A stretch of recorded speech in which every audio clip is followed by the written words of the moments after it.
আজকে আমি সাজনার তরকারি রান্না করছি। আলু দিয়ে আলু সেদ্ধ করে নিয়ে সাজনার তরকারি করছি আজকে দুপুরের।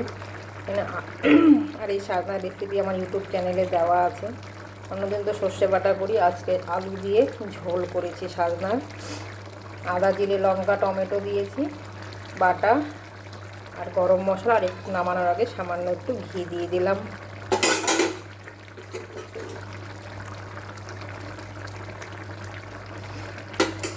আর এখানে দেখো করলা আর আলু দিয়ে সর্ষে চচ্চড়ি করেছি একটু সর্ষে বাটা দিয়ে।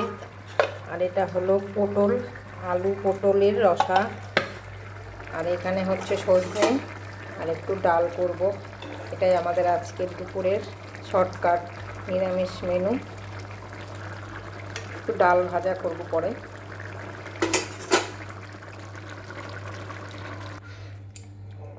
এভাবেও সর্ষে ডাঁটা কিন্তু খুব ভালো লাগে খেতে। সর্ষে বাটাটা তো সর্ষে ডাঁটা দিয়ে সর্ষে বাটাই ভালো হয় বেশি, কিন্তু আলু দিয়ে ঝোল করলেও কিন্তু খেতে খারাপ লাগে না, এটাও ভালো লাগে খেতে। একটু ঝোল ঝোল হয়, সেদ্ধ করে নিতে হয় আলুটাকে। তো চলো, আমার হয়ে গেল আজকে।